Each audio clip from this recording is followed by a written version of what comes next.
అత్తయ్య మీరు మాట్లాడేది? నేను బాధగా ఉన్నా అని మీకు ఎవరు చెప్పినారు? నిన్ను చూసి నేను ఆ మాత్రం గుర్తుపట్టలేనా?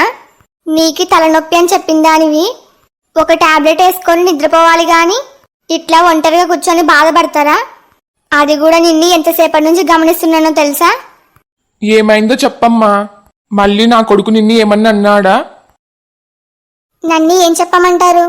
మీ కొడుకుకి నా నుంచి విడాకులు కావాలంట. దీని గురించి ఒకవేళ మీకు చెప్పినా లాభం ఉండదు. అనవసరంగా మిమ్మల్ని బాధ పెట్టడం తప్ప. చూడమ్మా, నువ్వు ఏం లేదత్తయ్యా అని అబద్ధం మాత్రం చెప్పొద్దు. ఖచ్చితంగా నువ్వు బాధపడ్డానికి ఏదో కారణం ఉందని మాత్రం అర్థమైంది. కనీసం ఆ బాధ ఏందో మాతోనైనా చెప్పుకోమ్మా. నా కొడుకు మాతో చెప్పొద్దు అన్నాడేమన్నా?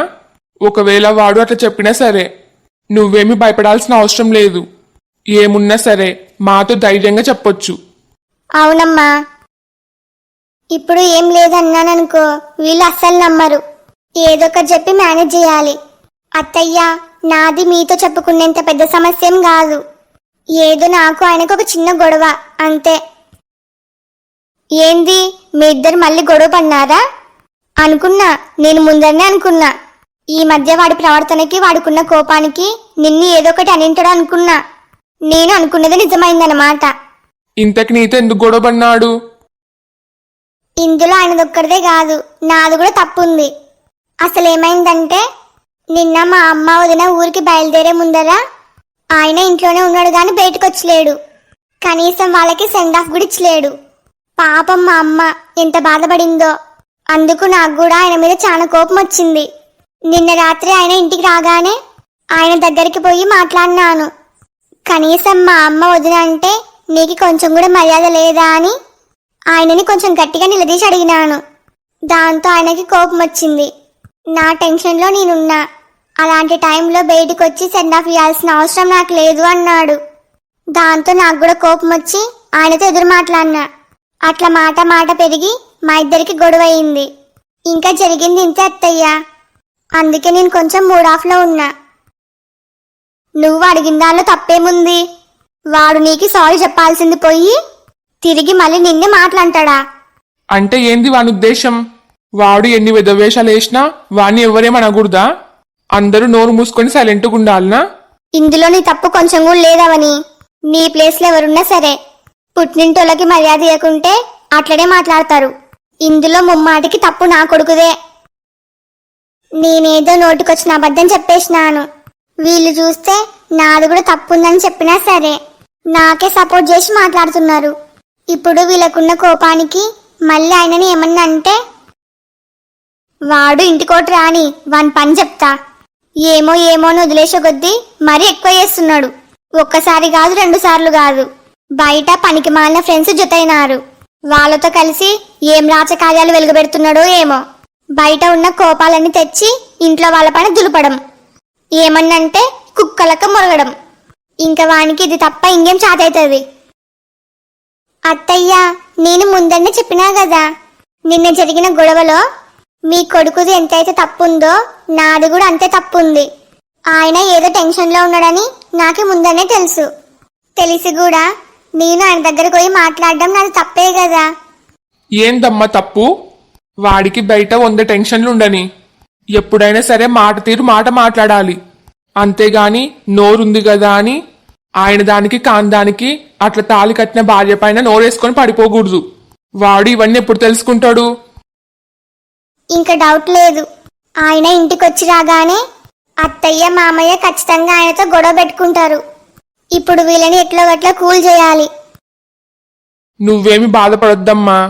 ఇంకోసారి వాడు నీ జోలికి రాకుండా వానికి గట్టిగా బుద్ధి చెప్తా. బుద్ధి చెప్పేది ఒకటే కాదు, వాడికి 4 తగిలించినా తప్పులేదు. అమ్మో, ఇప్పుడు ఆయన ఇంటికి వస్తే మీరు ఆయనతో గొడవ పెట్టుకుంటారా? మరి వాడికి బుద్ధి చెప్పాలి కదా. అత్తయ్య, నేను చెప్పేది ఒకసారి వినండి. మీరు ఆయనకి బుద్ధి చెప్పేదేమో గాని మా ఇద్దరి మధ్య జరిగిన గొడవ గురించి మీకు చెప్పినానే నాకు తెలిసిందనుకో, నా పైన ఇప్పుడున్న కోపం కాస్త డబల్ అవుతుంది. మళ్ళీ నా పైన కోపం పెంచుకుంటాడు. అట్లని వాడిని వదిలేస్తే వాడు ఇంకెప్పుడు మారుతాడు? ఇంట్లో పెద్దవాళ్ళము, వాడికి చెప్పే బాధ్యత నాకుంటది కదా. నువ్వేమి వాడికి భయపడాల్సిన అవసరం లేదు. ఇది భయం కాదత్తయ్యా, ఆయన పైన నాకున్న ఇష్టం. మా మధ్య చిన్న చిన్న గొడవలు వస్తుంటాయి పోతుంటాయి. దాంట్లో మూడో మనిషి ఇన్వాల్వ్ అయితే ఆ గొడవ ఇంకా పెద్దగా అవుతుంది. నేను ఆయనతో ఉన్న గొడవని పెద్దగా చేసుకోవాలి అనుకుంటలేను. ఇంకో 2 రోజులు పోతే మళ్ళీ ఆయన్నే మంచిగా అవుతాడు. ఆ మాత్రం దానికి ఈ గొడవలు ఈ కోపాలు అన్నీ ఎందుకు చెప్పండి? మీ కొడుకు కూడా నేనంటే చాలా ఇష్టం. ఆయన ఏదో కోపంలో ఉండి మాట్లాడతాడే తప్ప నన్ను బాధ పెట్టాలని ఆయన మనసులో ఉండదు. మొన్న మీరే చూసినారు కదా, నా పుట్టినరోజని ఆయన ఎన్ని ఏర్పాట్లు చేసినాడో. నా సంతోషం కోసం అన్ని దగ్గరుండి మరి చూసుకున్నాడు. మీరు నన్ను ఏమన్నా అనుకోండి అత్తయ్యా, మీరు ఆయనతో గొడవ పడితే నేను అసలు తట్టుకోలేను. ఇంటి కోడలంటే ఇట్లుండాలి. ఈ మధ్య కాలంలో అందరూ చిన్న చిన్న గొడవలు కూడా పెద్దవాళ్ళ దాకా తీసుకుపోతారు. కానీ అవని మాత్రం భార్యాభర్తల గొడవల్లోకి మూడో మనిషి రాకూడదు అంటుంది. అవని మాత్రం ఈ కాలంలో పుట్టాల్సింది కాదు. ఎంత మంచి సంస్కారమో. ఎన్ని గొడవలున్నా మేమే తెలుసుకుంటాము, మా మధ్యలోకి రావద్దు అంటుంది. నిజంగా వీళ్ళమ్మ నాన్న పెంపకాన్ని మెచ్చుకోవచ్చు. నువ్వు చెప్పింది మాకు అర్థమైందమ్మా. నువ్వేమి భయపడొద్దు, వాడితో మేము గొడవ పడంలే. అమ్మయ్యా, అత్తయ్య మామయ్య కన్విన్స్ అయినారు. చాలా థ్యాంక్స్ అత్తయ్య, మీరు నా మాటకి గౌరవం ఇచ్చినారు. నువ్వు మాకి అర్థమయ్యేలాగా చెప్పినావు కదమ్మా, ఇంకా మేము మాత్రం ఏం చేస్తాము? చూడమ్మావని, భార్య భర్తలన్నాక చిన్న చిన్న గొడవలు వస్తుంటాయి పోతుంటాయి. నువ్వు అన్ని తెలిసిందానివి. వాడు ఏమో అన్నాడని నువ్వు పొద్దునుంచి బాధగా ఉంటే ఎట్లా చెప్పు? నువ్వు ఎప్పుడు నవ్వుతా ఉంటేనే ఇంటికి కల. అవునమ్మా, నీకు ఏమైనా సమస్య ఉంటే మాతో చెప్పు, అంతేగాని నీలో నువ్వు బాధపడితే ఏం లాభం?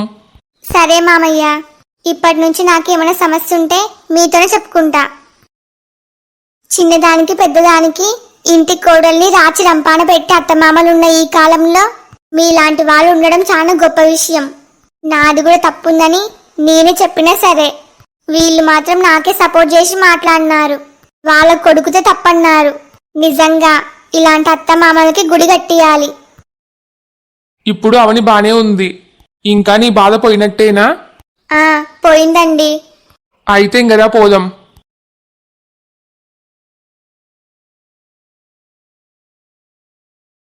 ఇదేంది, అమ్మ నాన్న మా రూమ్లో నుంచి వస్తున్నారు? కొంపదీసి అవని మా విడాకుల గురించి అమ్మకి నాన్నకి చెప్పిందే ఏంది? నాకు డౌటే. నేను పల్లవి ఇంకా ప్రేమించుకుంటున్నామని మా నాన్నకి ఎప్పుడో చెప్పింది కదా, అట్లనే విడాకుల గురించి కూడా చెప్పదని గ్యారంటీ ఏంది? నేనేదో అవని చాలా అమాయకురాలు అనుకున్నాను. అవని పైన చాలా నమ్మకం పెట్టుకున్నాను, కానీ నన్ను ఇంత మోసం చేస్తుందని అనుకునలేను. చూడు, వీళ్ళు నన్ను ఎంత కోపంగా చూస్తున్నారో. అవని వీళ్ళకి నిజం చెప్పినట్టే ఉంది. వీణ్ణి చూస్తున్నారా? ఇప్పుడు కూడా బయట నుంచి చాలా కోపంగా వచ్చినాడు. చూస్తున్నా. వీడి కథ ఏందో నాకు అర్థమైతలేదు. ఒకసారి మీరు బయట కనుక్కోండి, వీడికి బయట ఏమన్నా గొడవలున్నాయేమో. నేను కనుక్కుంటలే. సరే, మీరు మాత్రం ఇప్పుడు వీణ్ణి ఏం అడగొద్దు. వీళ్ళిద్దరిని చూస్తుంటే ఈ రోజు ఇంట్లో ఒక పెద్ద గొడవ ఖాయం. ఏంరా, ఆకలేస్తుందే? అన్నం ఏమన్నా వడ్డియాలా? అడిగేది నిన్నే. ఇప్పుడేం వద్దమ్మా. సరే. ఇదేంది, నాతో గొడవ పడతారనుకుంటే నన్ను ఏమనకుండా పోయినారు? వీళ్ళ గురించి తర్వాత, ఫస్ట్ అవని సంగతి చెప్పాలి.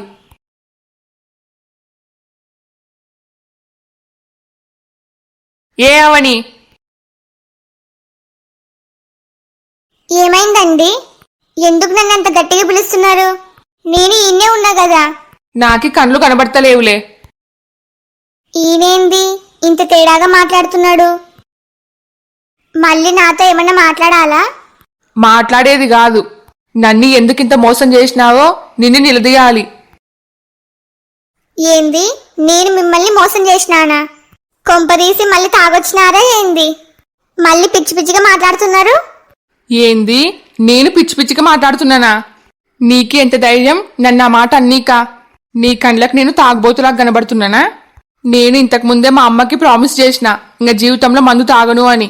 నేను మాట తప్పేంత వెదవనేం కాదు, కొంచెం చూసి మాట్లాడు. మరి లేకపోతే ఎట్లా మాట్లాడాలి?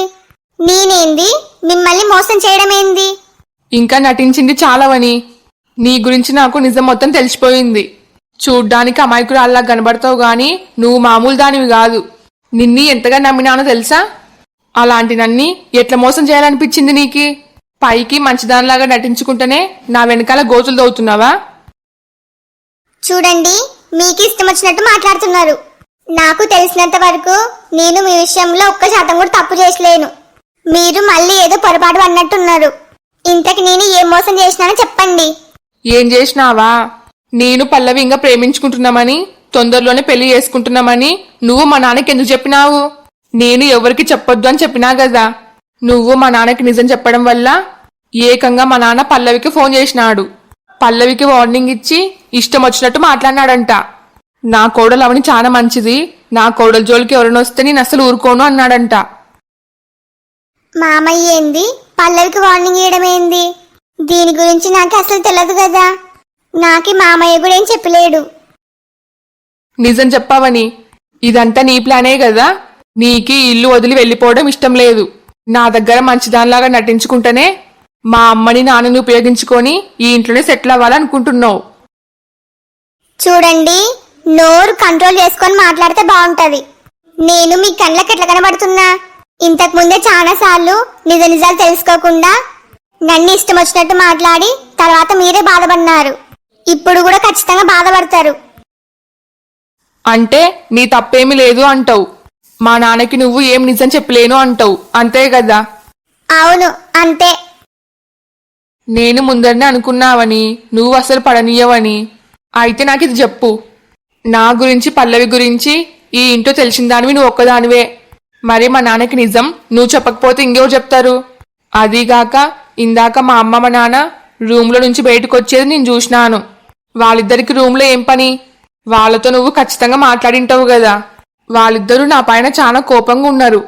అంటే మనిద్దరం విడాకులు తీసుకోబోతున్నామని వాళ్ళకి మొత్తం నిజం చెప్పేసినట్టున్నావు. చిచ్చి, నాకు నిజంగంటే కొంచెం కూడా బుద్ధి లేదు. నువ్వన్నట్టే నేను అత్తయ్యకి మామయ్యకి మన విడాకుల గురించి నిజం చెప్పింటే బాగుండు. నేను తప్పు చేసిన. వాళ్ళకి నిజాలన్నీ తెలిస్తే మిమ్మల్ని తిడతారు, బాగా కొడతారు, ఇంట్లో నుంచి బయటకు కూడా గెంటేస్తారు. అనవసరంగా గొడవలు ఎందుకని నేను మౌనంగా ఉండడం నాదే తప్పు. అయితే వాళ్ళు మన రూమ్లోకి ఎందుకు వచ్చినారు? నేను ఈరోజు పొద్దు నుంచి కొంచెం డల్లుగున్నా ఏమైందో తెలుసుకుందామని వచ్చినారు. కానీ మీరు అనుకున్నట్టు నేను వాళ్ళకి విడాకుల గురించి ఏం చెప్పలేను. మీకు నాకు రాత్రి ఒక చిన్న గొడవ అయింది, అందుకే కొంచెం డల్లుగున్నాని చెప్పిన. మీరు ఈ మధ్య ఇంట్లో చీటికి మాటికి కోపడుతున్నారని అత్తయ్యకి మామయ్యకి కోపం వచ్చింది. అందుకే వాళ్ళు మిమ్మల్ని కోపంగా చూసింటారు. అంతకు మించి ఏం లేదు. అయితే మా నాన్నకి నా గురించి పల్లవి గురించి నిజమేటో తెలుసు. మామయ్యకి నేను చెప్పలేను. మీ క్లోజ్ ఫ్రెండ్ రాకేష్ మామయ్యకి నిజం చెప్పినాడు. ఏంది రాకేషా? అవును, రాకేషే. అంటే మా నాన్నకి మా గురించి నిజం తెలుసని నీకు ముందనే తెలుసా? తెలుసు. ఇంతకీ అవని చెప్పింది నిజమేనా? మా నాన్నకి నిజం రాకేష్ చెప్పింటాడా? డౌట్ లేదు, ఖచ్చితంగా వాడు చెప్పింటాడు. వాడు కూడా ఎప్పుడు అవనికే సపోర్ట్ చేసి మాట్లాడతాడు. ఇందాక కూడా నాకి బాగా క్లాస్ ఇచ్చి పంపించినాడు. అరే రాకేష్, నువ్వు నాకి క్లోజ్ ఫ్రెండ్ అయ్యిండి మా నాన్నకి నా గురించి నిజం మొత్తం చెప్పేస్తావా? మీకిప్పుడు బాగా అర్థమైంది కదా. మీకెప్పుడు నన్ను అపార్థం చేసుకోవడమే పనే. నా పైన ఎవరైనా నమ్మకం పెట్టుకుంటే నేను చచ్చినా సరే ఆ నమ్మకాన్ని మాత్రం వమ్ము చెయ్యను.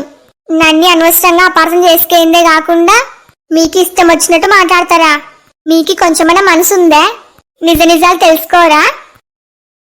మళ్ళీ తొందరపడినాను. అవని మనసుని బాధ పెట్టినాను. ఆ పల్లవి చెప్పిన మాటలను నమ్మి ముందు వెనుక తెలుసుకోకుండా అవనిని నోటుకొచ్చినట్టు మాట్లాడినాను. మరి మా నాన్నకి రాకేష్ మొత్తం నిజం చెప్పినాడని నువ్వు నాకెందుకు చెప్పలేవు? ఎందుకంటే మామయ్య మీకు చెప్పొద్దని చెప్పినాడు. మళ్ళీ మీరు రాకేష్ అన్నతో గొడవ పడతారని మామయ్య ఏం తెలియనట్టే ఉన్నాడు. ఆ రాకేష్ గారిని మాత్రం అస్సలు వదిలిపెట్టేదే లేదు. ఇప్పుడు నా తప్పేం లేదని నిజం తెలిసింది కదా, కనీసం ఒక సారీ కూడా చెప్తలేడు. అవని సారీ, నేను మళ్ళీ తొందరపడినాను. ఇలాంటి తొందరపాటు ఒక్కసారి బాగుంటది, 2 సార్లు బాగుంటది. పదే పదే అంటే అసలు మనుషుల మీద ఉన్న నమ్మకమే పోతుంది. మీ కళ్ళకి నేను మరీ అంత చిల్లరదానిలా కనబడినాను. నాకు ఇల్లు వదిలి వెళ్ళిపోవడం ఇష్టం లేక నేను కావాలనే మామయ్యకి నిజం చెప్పినా అన్నారు కదూ. నోరు జారి మాట్లాడడం ఈజీ, ఆ తర్వాత ఆ మాటల్ని చచ్చిన వెనక్కి తీసుకోలేరు. నాది తప్పే అవని, నేను సారీ చెప్తున్నా కదా. ఎవరికి కావాలి మీ సారీ? ఇప్పటి నుంచి మీరు నాతో అస్సలు మాట్లాడొద్దు.